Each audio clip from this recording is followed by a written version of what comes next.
Tres historias que como autor tienes que conocer. Son tres historias de tres autores que se han analizado, que todo el mundo conoce, pero que puestas juntas dan una fotografía muy clara de cómo es ser escritor en el momento presente. La primera historia empieza con un autor de estos que casi es la oveja negra de los autores. Estamos ante un rebelde, estamos ante alguien que tenía la fama de ser un poco brusco, incluso como diríamos hoy en día, borde. Estamos ante un autor que bebía y escribía a partes iguales.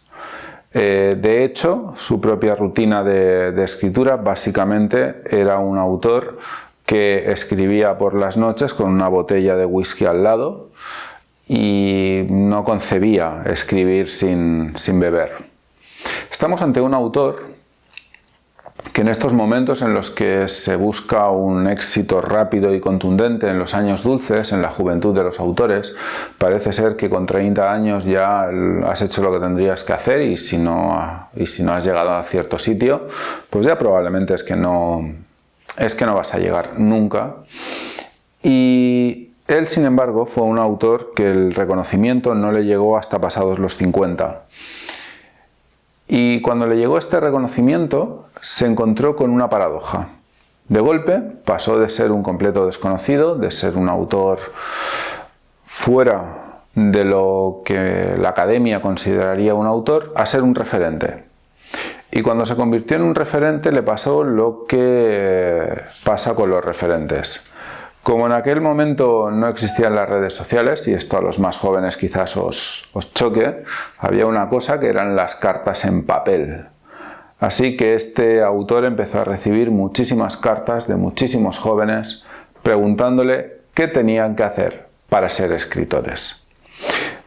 Es curioso que se lo preguntaran a él en un momento en los que los talleres literarios auspiciados por la escritura académica estaban muy en boga en los Estados Unidos. Y sin embargo, le pedían consejos a él que justamente estaba fuera de todos estos circuitos. Hacia el final de su vida, respondió con un poema. Un poema que todo escritor debería haber leído en algún momento y que vamos a poner a continuación. Si no te sale ardiendo de lo más profundo de ti, a pesar de todo, no lo hagas. A no ser que salga espontáneamente de tu corazón, de tu mente, de tu boca, de tus entrañas, no lo hagas. Si lo haces por dinero o por fama, no lo hagas. Si lo haces para llevarte mujeres a la cama, no lo hagas. Si te cansa solo pensar en hacerlo, no lo hagas. Si estás intentando escribir como cualquier otro, olvídalo. Si tienes que esperar a que salga rugiendo de ti, espera pacientemente. Pero si nunca llega a rugir, haz otra cosa. Si primero tienes que leerlo a tu esposa o a tu novia o a tu novio o a tus padres o a cualquiera, no estás preparado. No seas pesado y aburrido y pretencioso, no te consumas en el amor propio. No lo hagas. A no ser que salga de tu alma como un cohete, no lo hagas. A no ser que el sol que hay dentro de ti esté quemando tus tripas, no lo hagas.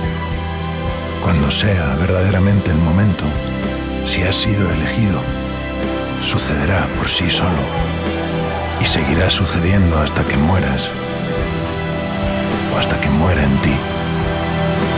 No hay otro camino y nunca lo hubo. Si con toda la introducción no has pensado en quién estábamos hablando, el poema indudablemente está ligado al nombre de Charles Bukowski.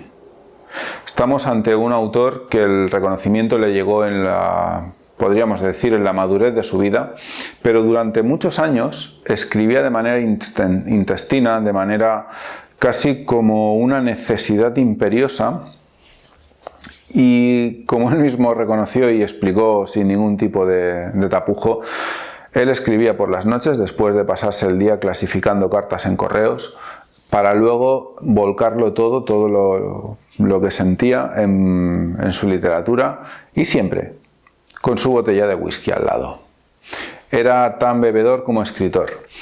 El éxito le llegó pasados los 50, y cuando le llegó este éxito, de golpe empezó a recibir muchas cartas de aspirantes a escritores o de jóvenes escritores que lo veían como un referente en un momento muy concreto. En un momento en el que se entendía que escribir era un oficio que requería de una cultura, de unas técnicas, de un dominio del lenguaje, y que todo lo que no implicara esto, pues no era ser escritor. Es un poco como los valencianos aquí en España dirían de la paella, ¿no? Tiene que tener cosas muy concretas, y si no las tiene es un arroz caldoso, no es una paella. Pues esto pasaba un poco lo mismo. En aquel momento la academia consideraba que ser escritor dependía de una serie de dominios técnicos. ¿Pero cuál era el problema? Bueno, el problema es que salían muchos escritores con una gran capacidad para explicar de manera bella y poética cómo habían ido a comprar el pan. Y esto Bukowski lo veía con horror y consideraba que esto no era ser escritor. Por eso en su poema No lo hagas va directamente al hueso de la cuestión cuando dice que si no tienes algo que decir, si no tienes la necesidad de escribir, si solamente quieres escribir por fama o por dinero, que no lo hagas. Y esto no es gratuito. Es que Bukowski se encontraba que detrás de muchas de esas cartas que le enviaban no había un interés en ser escritor. Había un interés en el brillo de que te consideren escritor. Y Bukowski decía que esto no tenía ningún sentido. De la misma manera, hoy, en 2026, en los que ya empezamos a vislumbrar que la inteligencia artificial podría escribir libros, y en un futuro no muy lejano lo hará, ser escritor por ser escritor no tiene sentido. A día de hoy la escritura, y seguramente esto seguirá más en un futuro cercano, es más bien un subproducto. Es un medio por el que tú comunicas algo, pero no es un fin en sí mismo. Con eso nos vamos a nuestra segunda historia. Estamos ante alguien que podríamos decir que el éxito le llegó siendo más joven que Bukowski, pero quizás es una historia un poco más heroica. Es la historia que todos hemos escuchado muchas veces, y seguramente que muchas hornadas de jóvenes escritores han crecido con ella. La de alguien que está de vacaciones con su familia por una carretera larguísima de México, un paisaje más o menos monótono, el mismo durante kilómetros, y de golpe le viene la inspiración. De golpe una frase le hace parar el coche. Muchos años después, frente al paredón de fusilamiento. Esta frase hace que Gabriel García Márquez pare el coche en seco, aparque en una cuneta, saque papel y lápiz, la apunte y empieza un periplo de 18 meses para escribir 100 años de soledad. El propio García Márquez dijo esto que vamos a escuchar cuando le concedieron el premio por 50 veces 1 millón de copias de 100 años de soledad. Pero no se trata, ni puede tratarse de un reconocimiento a un escritor.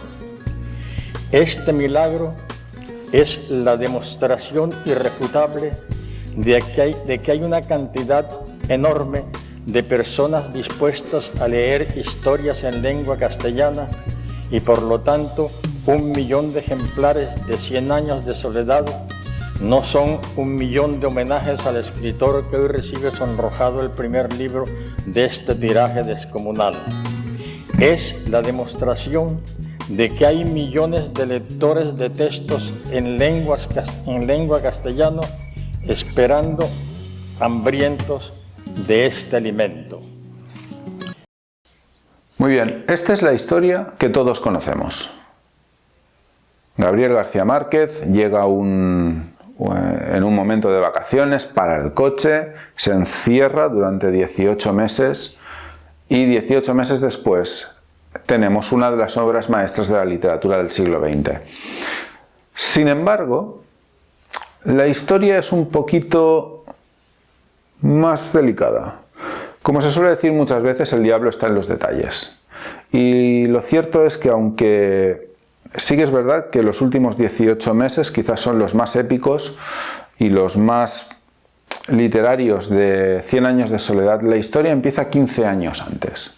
Estamos ante un libro que el propio García Márquez cocinó a fuego lento. Y más o menos desde aquella visita a la casa de su abuela, en la que empieza a imaginar Macondo, toda la saga de los Buendía, empieza a hilar toda la historia, pero tenía un problema. Tenía un problema, y es que no acababa de encontrar el tono para la historia. ¿Y por qué esto era importante? Bueno, porque ya sé lo que estás pensando. Gabriel García Márquez tenía ya la historia, le faltaba su tono, lo encontró en aquel viaje y el resto es historia. Bueno, eso es el resto de la mitad de la historia. Porque hay una parte de marketing que Gabriel García Márquez quizás no calculó, pero sí intuyó. Y vamos a ir a las coordenadas temporales. Estamos en los años 60. Y en este momento hay, o vienen de años anteriores, tres grandes géneros en tres lugares diferentes. Por un lado tenemos en España el realismo español. Estamos en medio de una dictadura militar, todo el ámbito literario está sometido a censura y la respuesta de los autores españoles es el realismo. De alguna manera vuelven a finales del siglo XIX en una posición en la que no tengan problemas, o no demasiados, con la censura del régimen político.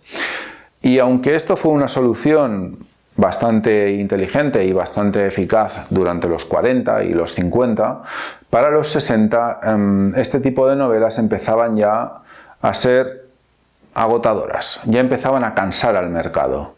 Era un género que ya estaba dando síntomas de agotamiento.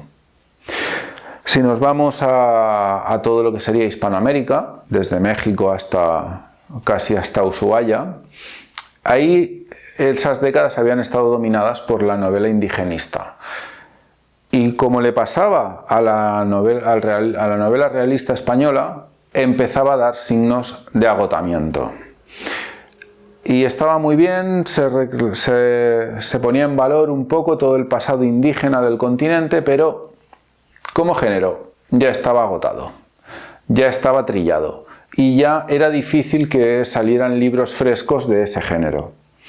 Y a nivel internacional, subiendo el foco por encima del español, teníamos la nueva novela francesa. Esta era el referente mundial cultural. Y era un referente mundial cultural agotado.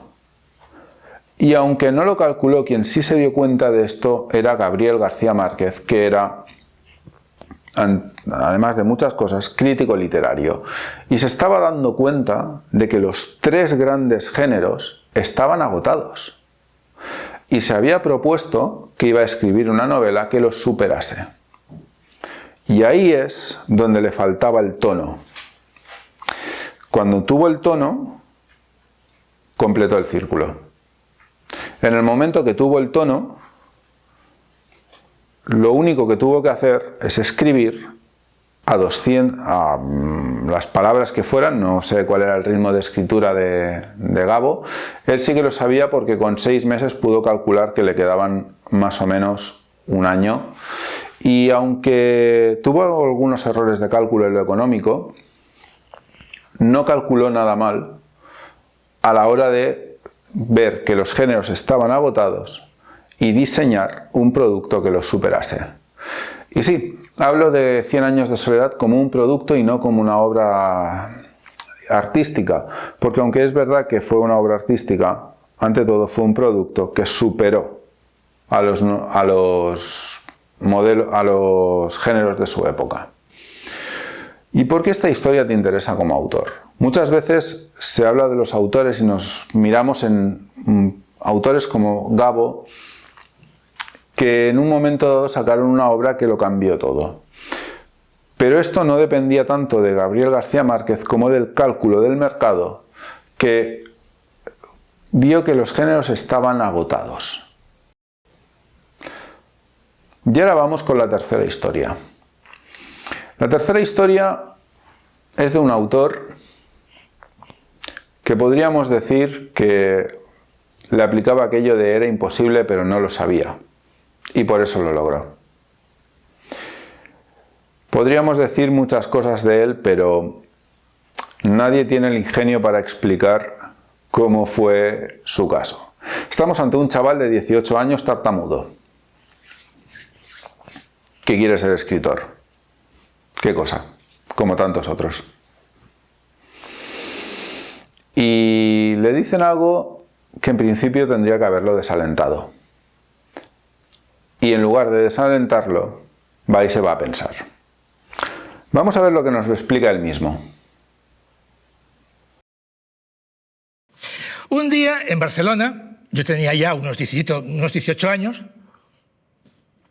me dijo un tipo: chaval, ¿quieres ser escritor? Dije, sí.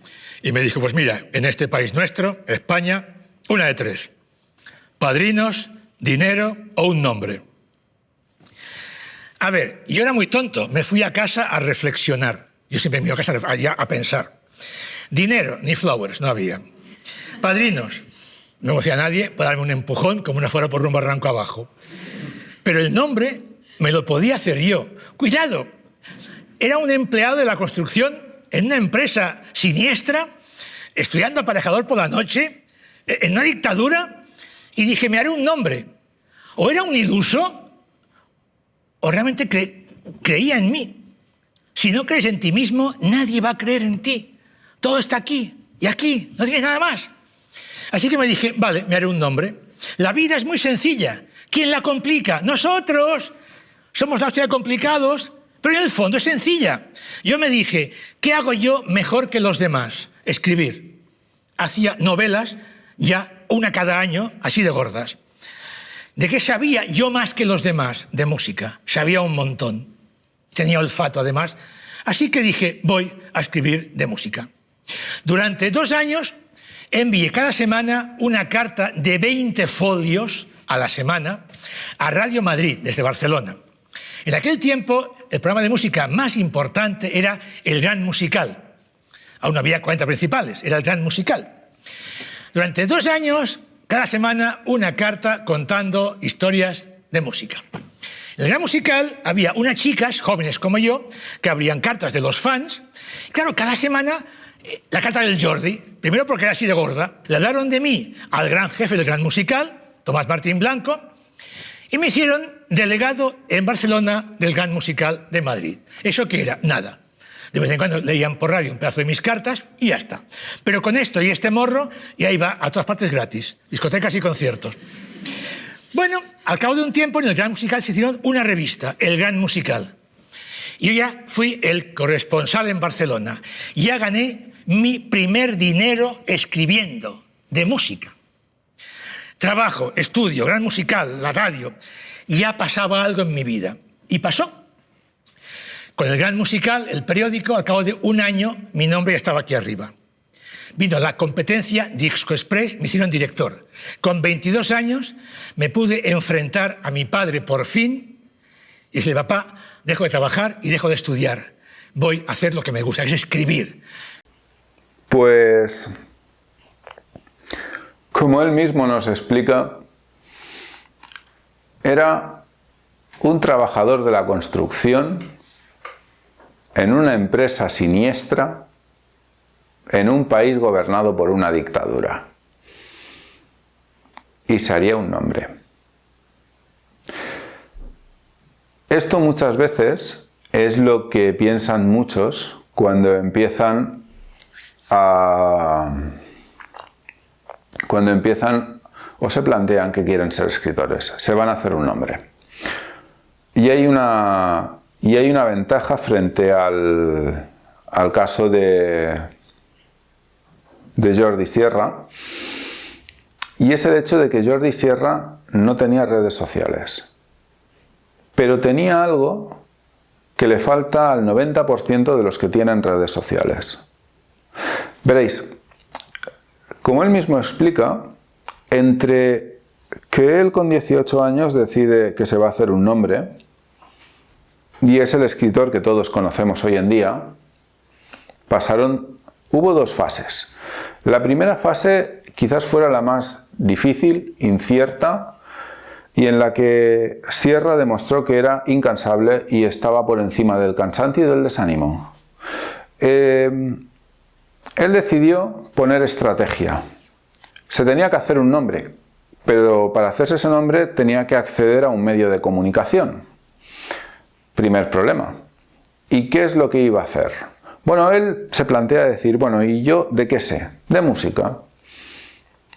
Cada semana, sin fallar, semana tras semana, tras semana, tras semana, enviaba una carta de 20 folios a un programa musical de radio.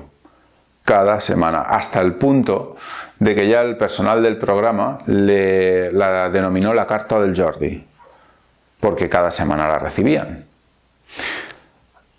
¿Eso le sirvió para ser escritor? No, pero le sirvió para ser corresponsal de música, o lo que significara aquello, que no era nada, como él mismo reconoció después, pero con eso y la cara que tenía, le sirvió para seguir escribiendo sobre música, hasta que se hizo un hueco como crítico musical. Como se suele decir muchas veces, no llegó al sitio donde él quería llegar, pero salió de donde quería salir. Y el siguiente paso fue cuando ya tenía un hueco como crítico musical, que lo dejó para ser escritor. Y ahora sí, el resto es historia. Pero no sería historia sin la capacidad de Jordi Sierra de estar una semana tras otra enviando una carta, con las horas que eso significaban, con la incertidumbre de en qué acabaría todo aquello. Y eso nos lleva directamente a uno de los problemas que hay a día de hoy con las redes sociales. Y es que, veréis, cualquiera puede entrar. Abrirse un perfil de Instagram, de TikTok, y no hablemos ya de YouTube, que te lo dan con el correo, es terriblemente sencillo. Lo complicado, donde todo el mundo falla, es en publicar semana tras semana, sin fallar. Y esa a día de hoy es la clave del éxito. Estas tres historias nos han demostrado que un autor no puede escribir, puede hacerlo, pero no va a llegar muy lejos, si escribe por el aplauso, si escribe pensando en hacerse millonario, en tener fama, etcétera, etcétera, como los miles que le escribían a Bukowski preguntándole qué tenían que hacer para ser escritores. Básicamente, la pregunta real que le querían hacer era ¿cómo puedo tener tu fama sin ser tú, ni escribir lo que tú escribes? La segunda historia nos ha enseñado que el éxito no solo depende de tener un gran libro, Gabo lo tenía sin ningún lugar a dudas, pero pensad una cosa, 10 años antes, 100 años de soledad habría pasado sin pena ni gloria, porque no encajaría en los tres grandes estilos que estaban de moda. Sin embargo, 10 años después, en los años 60, cuando se publicó, superó a todos estos estilos. Y eso es una cosa que los autores han de tener en cuenta. Muchas veces el éxito no depende solo de tener un buen libro, que muchos lo son, y hay grandes libros que, por desgracia, pasan sin pena ni gloria, y seguramente todos tenemos en mente algún libro que hemos descubierto en una biblioteca y que hemos pensado, pero si es maravilloso, ¿cómo es que nadie lo conoce? Pues nadie lo conoce porque posiblemente la promoción no haya sido la mejor, o simplemente no era su momento cuando lo publicaron. Así que como autor, la segunda lección que te tienes que quedar es que siempre tienes que tener en cuenta el mercado. Cuando escribas, está muy bien que escribas, pero igual que García Márquez escribió 100 años de soledad teniendo en cuenta que el mercado necesitaba un libro que superase esos 3 estilos agotados, tú también tienes que tener en cuenta a tus lectores cuando escribas. Y finalmente, tenemos a Sierra, que nos explicó que es verdad que ser escritor no es imposible, ni siquiera en la situación actual, pero que no sea imposible no quiere decir que sea fácil, y que la estrategia está muy bien, la inventiva, la voluntad, pero si no va acompañada de horas y de trabajo duro, no es nada. Así que estas han sido las 3 historias que como autor está bien que conozcas, y a partir de la semana que viene vamos a estar hablando justamente de esto, de cómo poner horas. Ya que tenemos la ventaja de las redes sociales, vamos a ver cómo sacarles el mejor partido para que nuestros libros como mínimo sean conocidos por el mercado. Así que si no estás suscrito, este es un buen momento para que te suscribas, le des a la campanita, y con todo esto un saludo y nos vemos la semana que viene.